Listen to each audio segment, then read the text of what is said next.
শ্রীকৃষ্ণের শুভ জন্মাষ্টমী উদযাপন উপলক্ষে গাবতলীতে আলোচনা সভা ও বর্ণাঢ্য শোভাযাত্রা।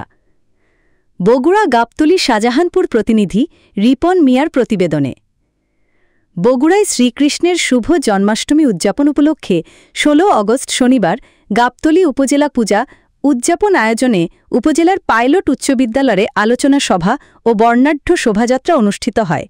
এতে প্রধান অতিথির বক্তব্যে রাখেন বগুড়া জেলা বিএনপির যুগ্ম সাধারণ সম্পাদক ও গাবতলী উপজেলা বিএনপির সাধারণ সম্পাদক এনামুল হক নতুন। উপস্থিত আছে এখানে ভীম আমার ছোট ভাই, সে উপস্থিত আছে। অলোক দাদা খুবই কাছে, সে আমার পারিবারিক ডাক্তার, সে উপস্থিত আছে। আমার স্নেহস্পদ ছোট ভাই লক্ষণ পাল, তার বাড়ি আর আমার বাড়ি কিন্তু একই জায়গায়। তার বাড়ি মহিষাবান, আমার বাড়ি বেলা দেখি কলাকোপা। ও আমার খুবই কাছে, সেও ঢাকায় থেকে প্রোগ্রামের জন্য এসেছে। যাই হোক, আপনারা যারা উপস্থিত আছেন, আমি দুই একটি কথা বলবো, আপনারা মনোযোগী শুনবেন এই কথাটা। ৫ই আগস্ট সারা বাংলাদেশের অবস্থা কি আপনারা সবাই জানেন। বিগত দিনের যিনি প্রধানমন্ত্রীর দায়িত্বে ছিলেন, তাই যেভাবে পলায়ন করেছে পৃথিবীর ইতিহাসে, এই পৃথিবী সৃষ্টির থেকে ৪ তারিখ পর্যন্ত কোন দেশের সরকার এইভাবে কিন্তু পলায়ন করেনি। আমাদের সৌভাগ্য যে আমাদের জন্ম এই গাবতলী।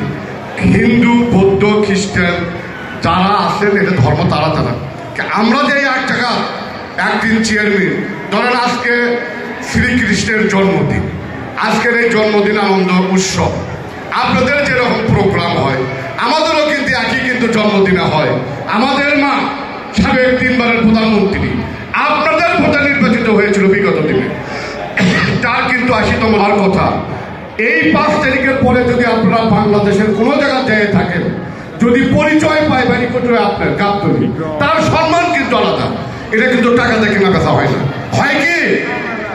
বাংলাদেশ পূজা উদযাপন ফ্রন্ট বগুড়া জেলা শাখার যুগ্ম আহ্বায়ক ও গাবতলী পৌর যুবদলের যুগ্ম আহ্বায়ক চঞ্চল কুমার দেবের সভাপতিত্বে উদ্বোধকের বক্তব্যে রাখেন বগুড়া জেলা ছাত্রদলের সাধারণ সম্পাদক এমআর হাসান পলাশ। বিশেষ অতিথি ছিলেন উপজেলা বিএনপির সহসভাপতি জুলফিকার হায়দার গামা, যুগ্ম সাধারণ সম্পাদক মঞ্জুর মোর্শেদ ফজলে রাব্বি মণ্ডল ফিরোজ, পৌর বিএনপির যুগ্ম সাধারণ সম্পাদক হারুনুর রশিদ হারুন, উপজেলা বিএনপির যুগ্ম সাধারণ সম্পাদক হারুনুর রশিদ হারুন, সহ সাধারণ সম্পাদক মিজানুর রহমান মিন্টু, সাংগঠনিক সম্পাদক মুমিনুল হাসান মুমিন, উপজেলা পূজা উদযাপন পরিষদের ভার সভাপতি রঞ্জিত চৌধুরী, উপজেলা হিন্দু বৌদ্ধ খ্রিস্টান ঐক্য পরিষদের সভাপতি অলোক চৌধুরী, প্রদীপ কুমার টোটন ও রতন চন্দ্রের পরিচালনায় আমন্ত্রিত অতিথি ছিলেন উপজেলা যুবদলের সিনিয়র যুগ্ম আহ্বায়ক রুহুল হাসান রুহিন, বাংলাদেশ নার্সিং অ্যাসোসিয়েশন ন্যাপের আহ্বায়ক শ্রী লক্ষণ পাল, বাংলাদেশ হিন্দু যুব পরিষদের সভাপতি কাজল চন্দ্র বর্মন, যুবদল নেতা আব্দুল হালিম, রতন, পৌর ছাত্রদলের সাধারণ সম্পাদক রাহাত রহমান তাসকিন, গাবতলী সরকার কলেজ ছাত্রদলের সভাপতি মিলন সরকার প্রমুখ। আলোচনা সভা শেষে একটি বর্ণাঢ্য শোভাযাত্রা বের হয়ে উপজেলার বিভিন্ন প্রধান সড়ক ঘুরে পাইলট উচ্চ বিদ্যালয় গিয়ে শেষ হয়।